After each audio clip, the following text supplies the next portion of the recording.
You've been told your entire life that renting is throwing money away and that buying a home is the ultimate path to wealth. But what if the math says the exact opposite? Renting versus owning a home is the biggest financial decision most households will make in their lives, regardless of their net worth. For decades, we've been told that buying a home is the ultimate safe investment and that renting is simply throwing money away. But is that actually true? Felix, a financial expert who manages billions, argues that this decision is often made based on societal pressure rather than academic research. We need to look at the unrecoverable costs, the money you spend that you never get back. Whether you have $10,000 or $10 million, the principles of wealth remain the same. It's about where your capital is most efficient. In this video, we will explore the financial paradox, why the dream home can sometimes be a wealth-destroying trap, and how renting can actually be the faster path to become. Many young people feel immense pressure from their parents and society to save for a home. There is a deeply ingrained belief that if you aren't a homeowner by 30, you're being irresponsible. However, research suggests that for young people at the start of their careers, saving aggressively for a house might be suboptimal. The general principle is that you should save more when your income is high and less when it is low. By forcing yourself into a massive mortgage during your lower earning years, you might be creating bad habits or sacrificing the flexibility needed to grow your income. We are taught to value the tangible house because our brains are designed for survival, not for the abstract concept of long-term stock market growth. This scene explores why we need to break the social contract and start making decisions based on math, not expectations.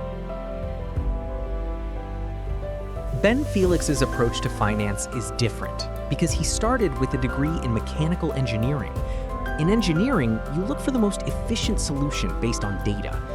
In finance, however, most advice is delivered like a car dealership, people trying to sell you a product.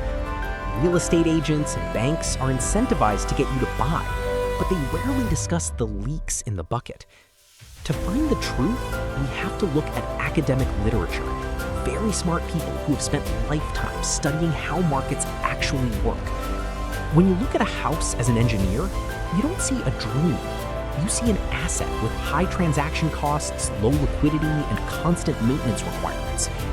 This shift in mindset, from buying a lifestyle to engineering wealth, is the first step in solving the financial paradox.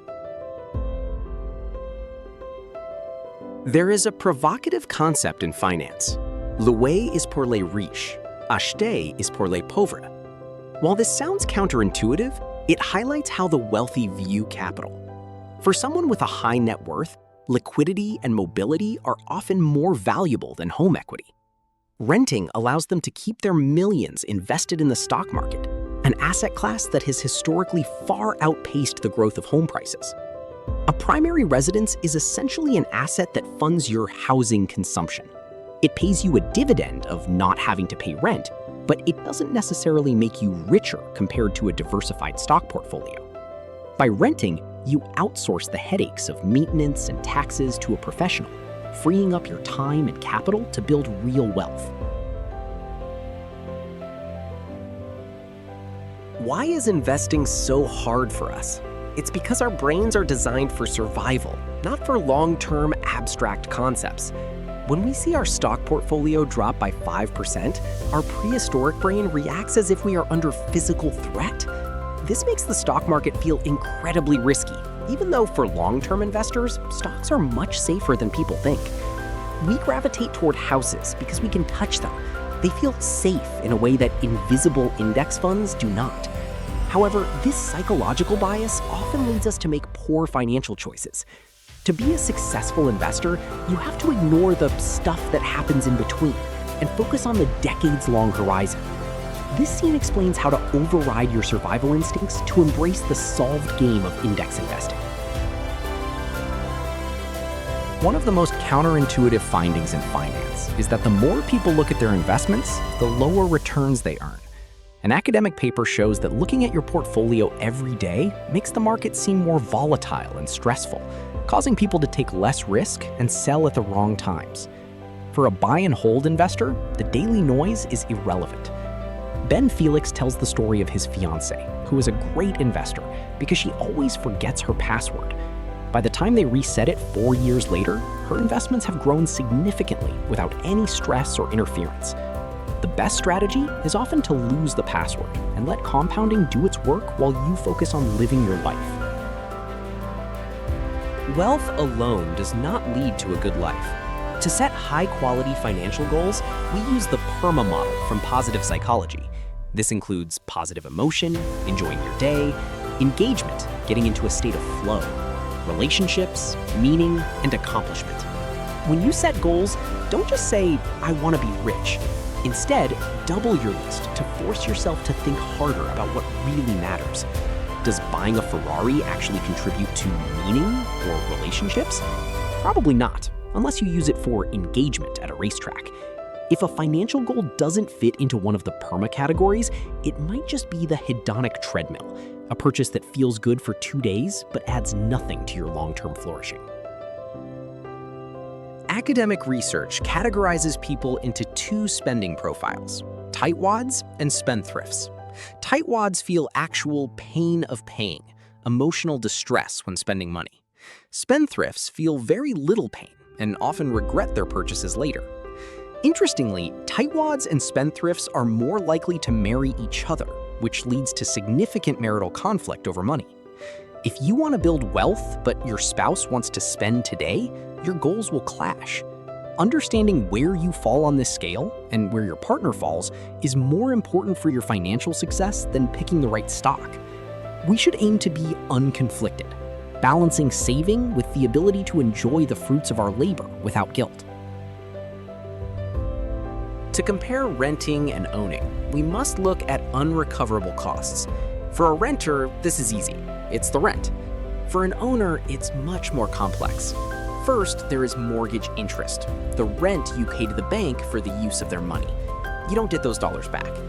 Second, there are property taxes, which vary but are generally 0.5% to 1% of the home's value every year.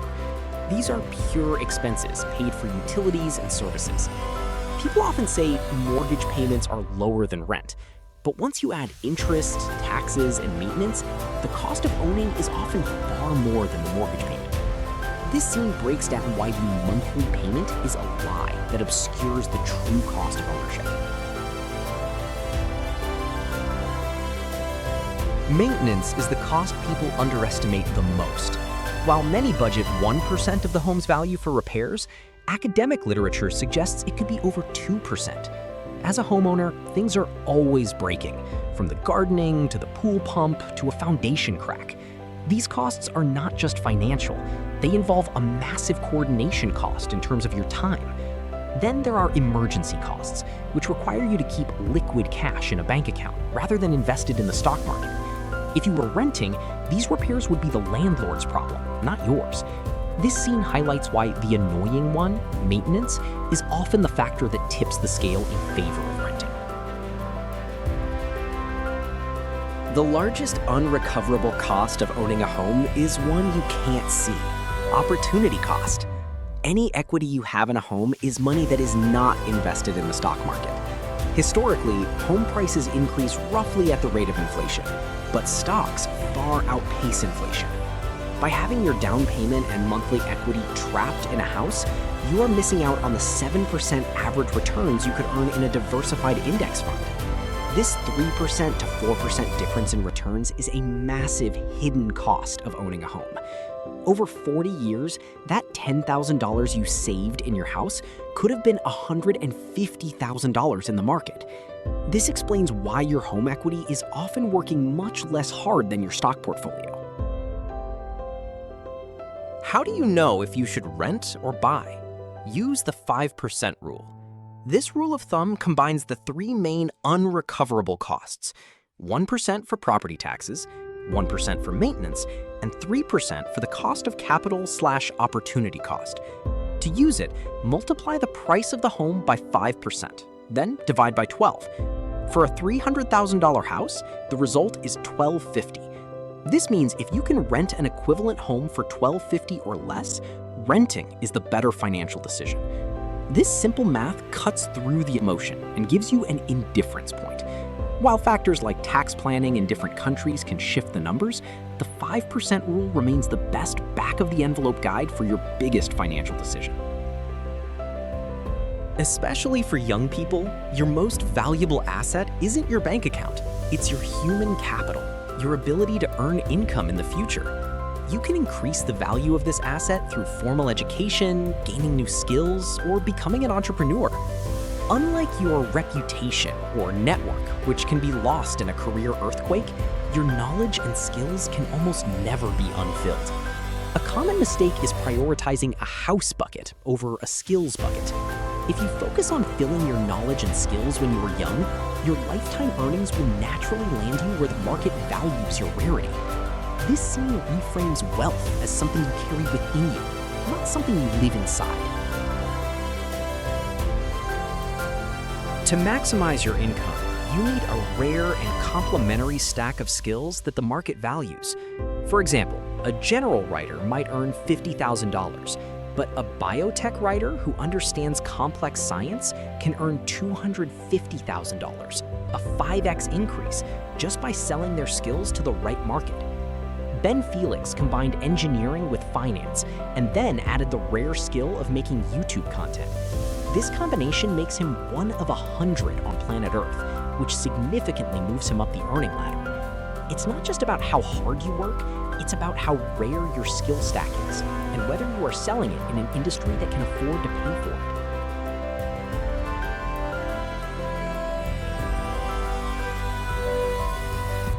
Homeownership can be a trap for your mobility. In a world where AI and the economy are changing quickly, being able to move for a higher-paying job is a huge advantage. If you buy a condo in a city like Toronto and the prices plummet, you might be stuck there, even if a better opportunity arises elsewhere. Selling a home involves massive transaction costs, which are insane if you move frequently. Ben Felix's family rented 4 different places as their needs changed, simply giving notice and moving without the friction of selling. For many, the intangible psychology of feeling committed to a place prevents them from taking the very risks that would lead to their greatest career breakthroughs. A major argument for owning is stability, the fear of being kicked out by a landlord. However, there are ways to achieve stability while renting. One strategy is to rent from professional landlords or management firms rather than mom-and-pop owners. Professionals are less likely to sell the unit or move back in. Another strategy is to sign long, multi-year leases, which many landlords actually prefer. Research shows that if you control for neighborhood and property type, homeowners are not inherently happier than renters.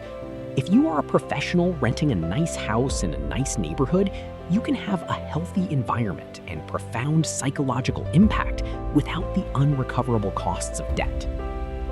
Investing has been solved. The answer is low-cost index funds. Despite what gurus say, you don't need to research specific industries or pick the next big stock. In fact, people who know just enough to stick with index funds often outperform those who know enough to hurt themselves. Professional money managers rarely beat the market, and those who do almost never repeat that success in the future. By buying the market, you accept a return that has historically been positive, despite wars, pandemics, and economic turmoil. This scene emphasizes that the hard part of investing isn't the strategy, it's having the discipline to do nothing.